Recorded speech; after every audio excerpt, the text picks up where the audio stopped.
Welcome to the Explainer. I want to start things off today by asking you a question. And honestly, it's pretty much the ultimate unsettled debate of human history. Are human beings naturally good? Like, deep down at your absolute core, before society or rules or expectations get their hands on you, are you inherently a good person? For thousands of years, philosophers have basically split into two completely opposing camps on this. Are we naturally good, meaning we're born with this internal compass that intrinsically points toward kindness? Or are we naturally selfish, meaning we just look out for ourselves from day one and society has to aggressively force us into behaving through laws and punishments? It's a huge debate, right? It's literally shaped entire justice systems and governments around the world. But over 2,000 years ago, one guy managed to cut through all the noise with a shockingly clear and wildly optimistic answer.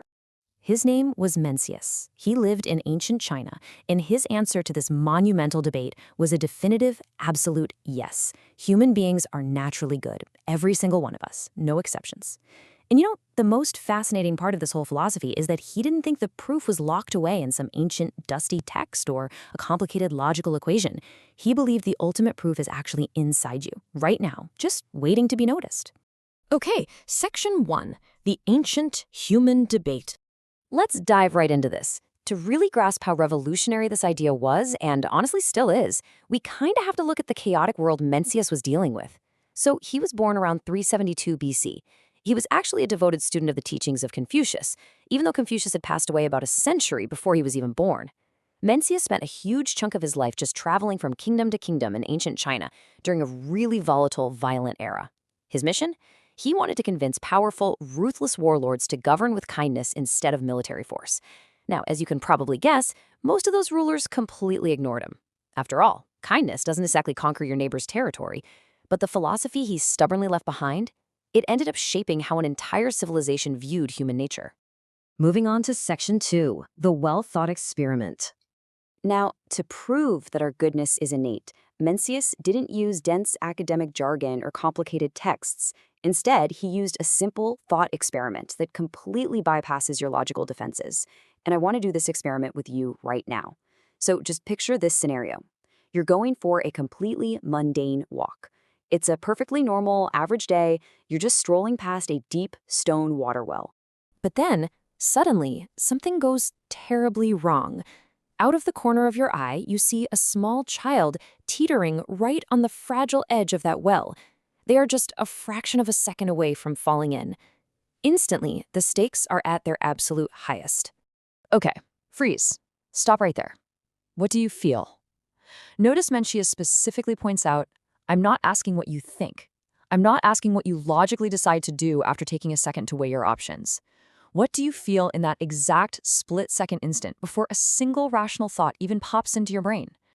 Well, Mencius conclude that every single person, without exception, feels a massive jolt of alarm. You feel an immediate, surging impulse to reach out and help. And you don't feel this because you want some kind of reward. You're not doing it because there's a law telling you to, or because someone's filming it for social media, or because you want the parents to thank you. You feel it simply because something deep inside of you automatically responds to the profound suffering of another human being. It's an instinctive, entirely automatic response that happens before your conscious mind can even get in the way.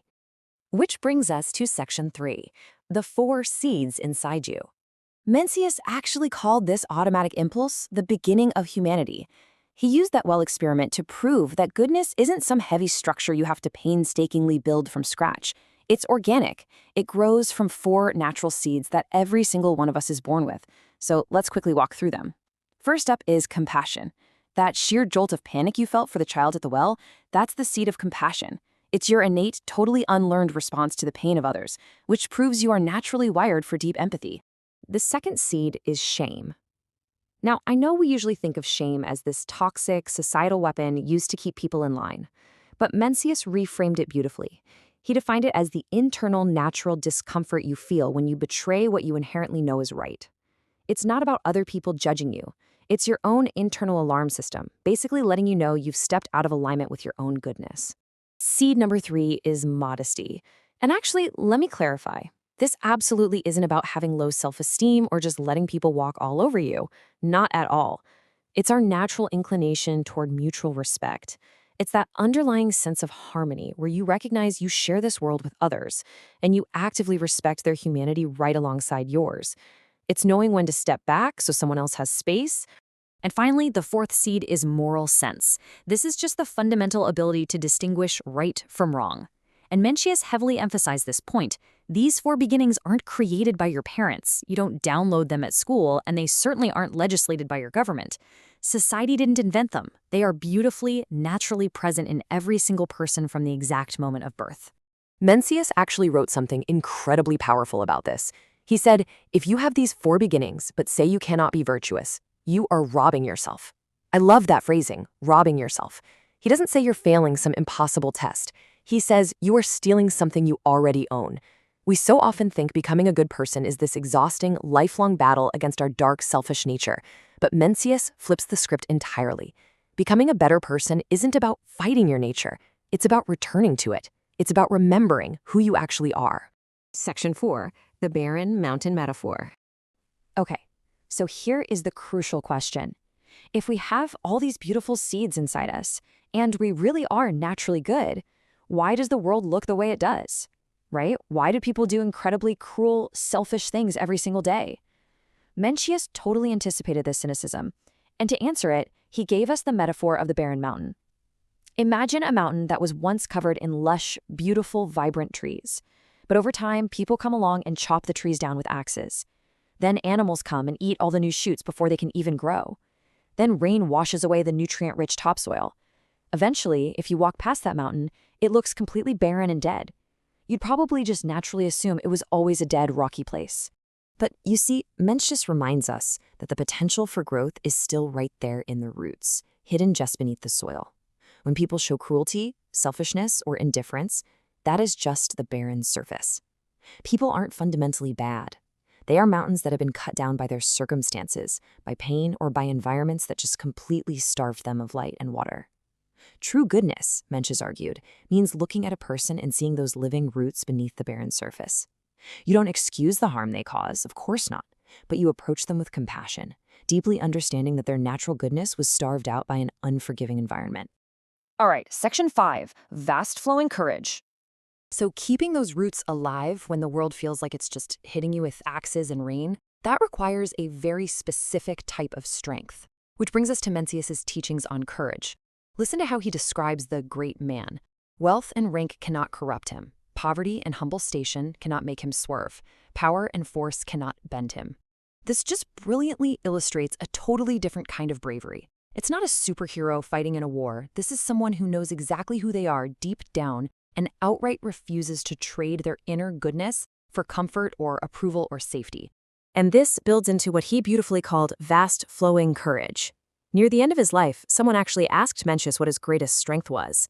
And he didn't say it was his towering intellect or his awesome debating skills. He said he was good at nourishing his vast flowing courage.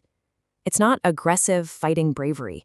It's this quiet, unwavering strength that comes from living in complete alignment with your deepest values, especially when nobody is watching and especially when it costs you something.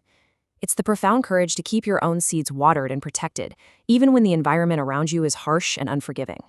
Which leads us to our final part, section 6, tending your own seeds. Let's bring this whole explainer right back to you. The journey outward into ancient Chinese philosophy now has to turn inward. Tending your own seeds requires some practical steps. Step 1 is simply acknowledging that compassion, shame, modesty, and moral sense are alive inside you right now. Step 2 is shifting your entire mindset. These are not distant, impossible goals you have to grind tirelessly to achieve. They are existing realities just waiting for your attention. And step 3 is about actively creating the right conditions. You have to make sure your environment, the media you consume, the relationships you keep, that they're providing the water and light your roots desperately need, instead of acting like axes chopping them down day by day. So I'm going to leave you with this final provocative question.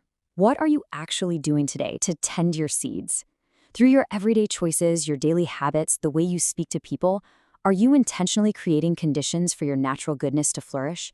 Or are you letting the environment wash away your soil, robbing yourself of the very beauty that was always meant to be yours? Just take a moment to really think about that today. Thank you so much for joining me on this explainer, and I will catch you next time.